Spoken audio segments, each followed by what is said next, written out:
네, 안녕하세요. 이베스트 투자증권 얌차장입니다. 자, 오늘 알쓸 투자 시간 또 다시 돌아왔는데, 제가 이제 오늘도 그 기술적 분석에 대해서 한번 강의를 한번 해드리도록 하겠습니다.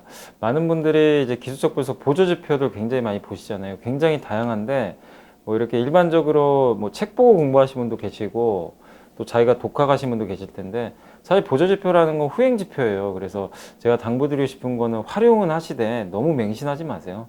한마디로 지나간 그 주가를 보고 그 움직이는 걸 나타내는 거기 때문에 절대 선행 지표가 될 수는 없습니다. 그러나 그 많은 보조 지표 안에서 또 자기만의 어떤 기법을 또 만들기 원하시는 분도 많으시니까 기본적으로 어떻게 활용하는지는 알고 계시면 좋겠습니다. 그래서 제가 계속해서 뭐 저번에 MACD도 했고 스토캐스틱 뭐 일목균형표 이런 것들 다 해드렸는데 순차적으로 좀 그래도 좀 알아둘 만한 그 지표들은 하나씩 계속 설명을 해드릴 테니까 그런 부분들 좀 잘 참고하시면 되겠고, 오늘 해드릴 거는 이제 볼린저 밴드입니다. 많은 분들이 볼린저 밴드 뭐 들어보셨을 거예요. 특히 주식 투자 하시는 분들 많이들 또 활용도 하시고 하시는데, 그 기본적인 뭐 개념하고 활용 방법에 대해서 제가 한번 알려드리도록 하겠습니다.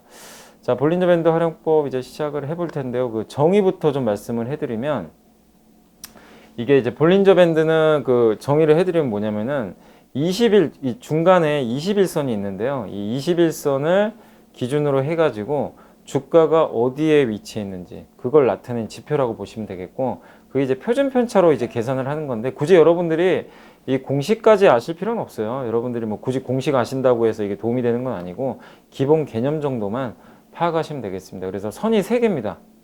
중심선은 무조건 21선. 물론 이거를 내가 보조지표 상에서 21선을 11선으로 바꾸셔도 돼요. 뭐 61선 쓰시는 분도 계시고 한데, 기본적으로는 21선이 좀 기본 지표다라고 생각을 해주시면 되겠고, 위쪽에 상한선, 아래쪽에 하한선, 이게 총 3개로 그 선이 나눠지는데, 어쨌든 주가라는 건 이 20일 이동평균선 기준선 중심으로 위아래 이 밴드 안에서 움직이는 그런 좀 속성이 있다, 이렇게 생각하시면 되겠고, 근데 상한선 같은 경우 21선 플러스 표준편차 곱하기 있는데, 이 21선의 어떤 상한선을 돌파할 때는 주가가 굉장히 위쪽으로 강하게 그 추세 상승이 나올 가능성이 높고요. 하한선을 이탈하게 될 경우에는 아랫방향으로 급격히 내려갈 가능성이 높기 때문에, 그러니까 보통은 이 3개의 지표, 그러니까 중심선에서 주가가 상한선, 하한선 사이에서 계속 움직이는 게 속성입니다. 그게 일반적인데, 어느 날 갑자기 상한선, 하한선 벗어나는 경우들이 생겨요. 그 주가의 변곡점이 생기긴 되는데, 그럴 때는 주가 그 방향으로 갈 확률이 굉장히 높아졌다, 하나의 좀 중요한 시그널이다, 이렇게 생각을 해주시면 되겠습니다. 실제로 제가 지표 보면서 설명을 해드릴게요. 이게 이제 볼린저 밴드의 흔한 모습이에요. 그러니까 무슨 얘기냐면, 볼린저 밴드 위에 보시면 이 빨간색 선이 상한선입니다. 가운데 검은색 선이 21선이에요. 중심선이고, 그 다음에 아래쪽의 지표가 이제 하한선입니다. 이 안에서 웬만하면 주가 움직여요. 그러니까 여기 보시면 주가가 이 종목 같은 경우 상한선을, 이 빨간색 선을 돌파하죠. 돌파하면 추세가 그쪽 방향으로 가려는 습성이 있어요. 그래서 위쪽 방향으로 이렇게 움직이게 되는데, 결국엔 또 안으로 들어오죠. 그래서 항상 주가는 이 안에서 움직이는 속성이 있고요. 지금도 보시면 이 3천당 제약이라는 종목인데, 이 종목 보시면 여기서 계속 옆으로 갑니다. 그러니까 주가가 위쪽으로 갈 때는 위쪽 방향으로 상한선도 벌어지고요.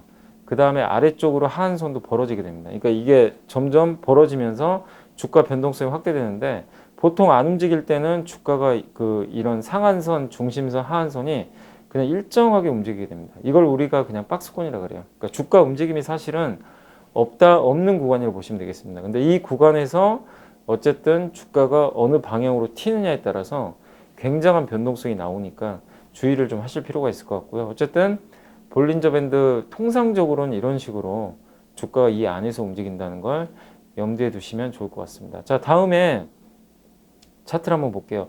자, 이제 같은 차트인데 어느 다음날 갑자기 3천당 제약이 대량 거래가 터지면서 볼린저 밴드 이 상한선 보이시죠? 상한 밴드를 강력하게 돌파를 해버렸습니다. 그러니까 뭔가 상황이 바뀌어버린 거죠. 이럴 때는 이 위쪽에 상한선이 열렸다는 거는 위로 가겠다는 거예요. 거기에 순응하시면 됩니다. 우리가 이제 흔히 뭐 어떤 책에는 또 이런 것도 있어요. 사실 상한선 돌파하면 매도해라. 근데 그게 아니라 이 상한선을 돌파할 때는 반드시 박스권이 돌파되는 거기 때문에 윗방향이 열리게 됩니다. 그래서 매도가 아니라 사실은 매수 관점으로 보셔야 돼요. 그래서 위쪽에 열리게 됐고, 그 다음에 그 후로 주가가 좀 올라갔죠. 물론 이제 주가라는 게 저렇게 돌파하고 나서 계속 가는 건 아닙니다. 근데 이 3천당 제약 같은 경우는 조금 올라갔죠. 상한선 타면서 올라가는 모습인데 그 후로 주가가 가질 못하고 흘러내리는데, 여기서 중요한 게 이 박스권을 돌파하고 나서 중심 밴드 있잖아요. 이 검은색 선. 이게 굉장히 중요한 지지 라인이에요. 이걸 깼을 경우에는 반드시 리스크 관리를 좀 하셔야 됩니다. 그래서 보시면은 이 주가가 이 상한 밴드를 돌파하고 나서 중심 라인을 이탈했을 때 이 구간입니다. 이때는 반드시 손절매를 하셔야 돼요. 리스크 관리를 반드시 하셔야 됩니다. 주가가 이렇게 돌파하고 나서 계속 올라가면 좋잖아요. 근데 항상 주가라는 건 변동이 생기게 되기 때문에 리스크도 염두에 두셔야 되는데, 항상 볼린저 밴드 보실 때 이 중간 라인이 이탈됐을 때는 좀 약간의 리스크 관리를 좀 수반할 필요가 있다.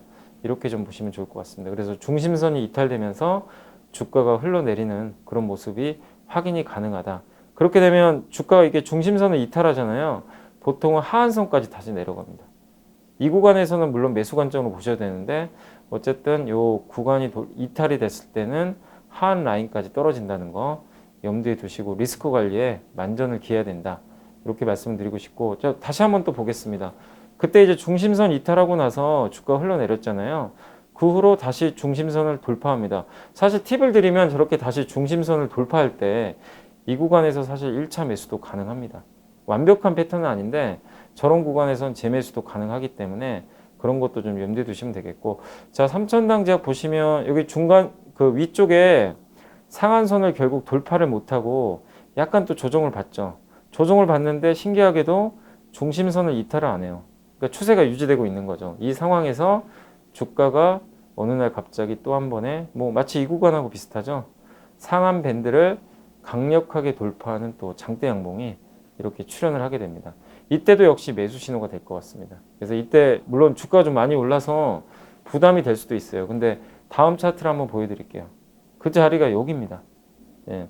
여기 보시면은 주가가 이 구간이거든요. 그러니까 지금 이 구간으로 딱 우리가 놓고 보면은 이거 너무 비싼 거 아니야?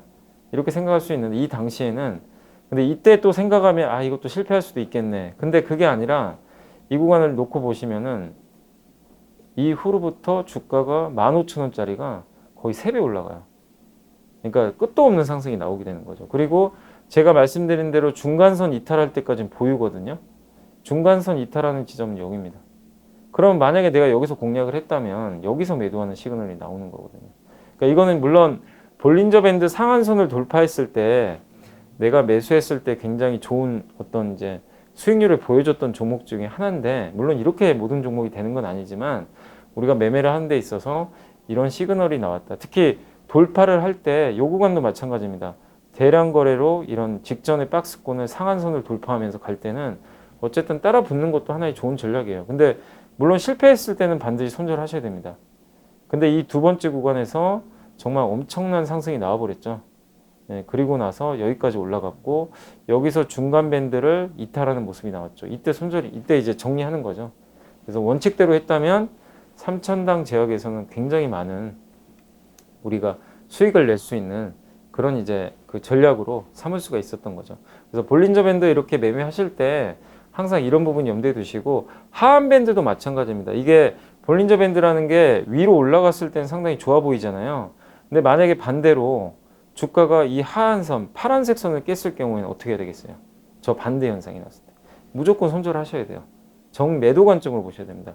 이게 깨졌으니까 이거 바닥인가? 이렇게 생각하시면 안 되고, 새로운 또 하락이 시작될 수도 있는 거거든요. 그래서 그런 관점에서 밑에 하한선을 깼을 때는 반드시 리스크 관리, 상한선을 이렇게 강력하게 돌파할 때는 좀 어떻게 보면 약간의 추세 전환으로 보시고 매수하시는 관점도 한번 고민을 해보시면 좋을 것 같습니다. 자, 볼린저 밴드는 일단 여기까지 제가 자료는 준비해 봤고, 그거 말고 제가 한번 실제로 HTS 상에서 어떻게 보는지 한번 알려드릴게요. 저희 이제 HTS 이베스트 프로 HTS 상에서 이 통합 차트 4000번인데요. 이렇게 띄워보시면 지금 제가 보조지표 아무것도 안 넣었잖아요.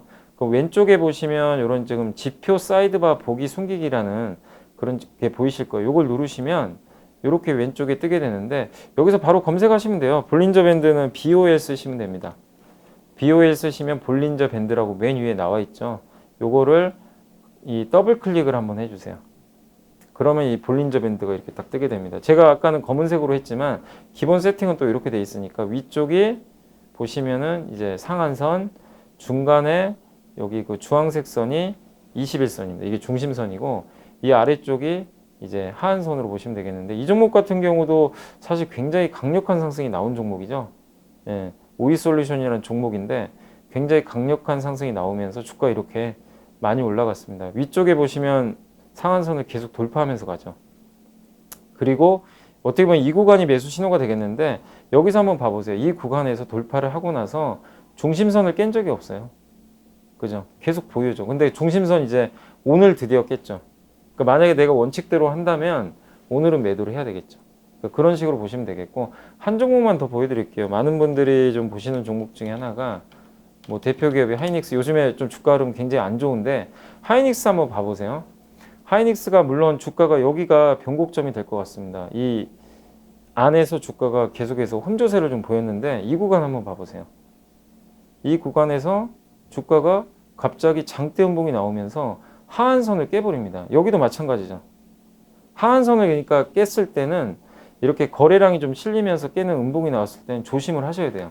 그게 하락이 이렇게 많이 나왔는데 여기서 설마 더 빠질까? 이게 아니라 새로운 하락이 시작됩니다. 이 구간 보시면 주가 흘러내리죠. 물론 그 후에 다시 한번 주가가 중심선 돌파하면서 가게 됐는데 그러니까 이런 구간에서 여러분들이 매매 팁을 드리게 되면 여기가 하한선을 이렇게 음봉이 크게 나오면서 깨게 됐을 때는 반드시 손절을 하셔야 되고요. 다음에 언제 사시면 되냐면 이 중심선을 돌파할 때입니다. 이 구간이죠. 3월 20일 날 중심 라인을 밴드를 살짝 돌파했거든요. 이때 매수를 하시면 돼요. 그럼 상황이 바뀌는 겁니다. 그리고 다시 이제 주가가 좀 올라가다가 이날 중심선을 깨고 내려갔습니다. 그러니까 많은 분들이 음봉 깼으니까 이것도 여기서 어떻게 되지? 고민하신 분들 계시는데 볼린저 밴드만 봤을 때는 그냥 무조건 잘라야 돼요. 그냥 고민할 필요가 없어요. 일단 자르고 봐야 됩니다. 그 후로 주가 어떻게 됐습니까? 하염없이 흘러내리고 중심선을 한 번도 돌파를 못해요. 그러니까 하이닉스를 내가 이제 사고 싶다 하신 분이 혹시 계실 거 아니에요. 그러면 지금도 사면 안 되고 언제 사야 되겠어요? 이런 식으로 중심 라인을 돌파하는 걸 확인하고 사세요. 그때 사도 늦지 않습니다. 지금 한 번도 돌파를 못하고 있어요. 그러니까 이건 일례로 든 건데 이게 뭐 정답이라는 건 아니지만 내가 어떤 종목들을 봤을 때 볼린저 밴드도 하나의 좋은 지표거든요. 그래서 이런 중심선 지지, 돌파, 그리고 상한선 돌파, 하한선을 깼을 때 어떻게 할 것이냐 이런 것들을 한번 잘 고민을 해보시면 좀 좋을 것 같습니다. 자, 오늘 그래서 볼린저 밴드 활용법에 대해서 좀 설명해 드렸는데 좀 추가적으로 궁금하신 것들은 저희 댓글창에 또 남겨주시고 언제든지 구독, 좋아요 또 많이들 해주시면 감사할 것 같습니다. 제가 다음 알쓸 조잡 시간에는 또 다른 지표로 또 설명을 드릴 테니까 그때 또 찾아뵙겠습니다. 오늘 강의 여기서 마칠게요. 감사합니다.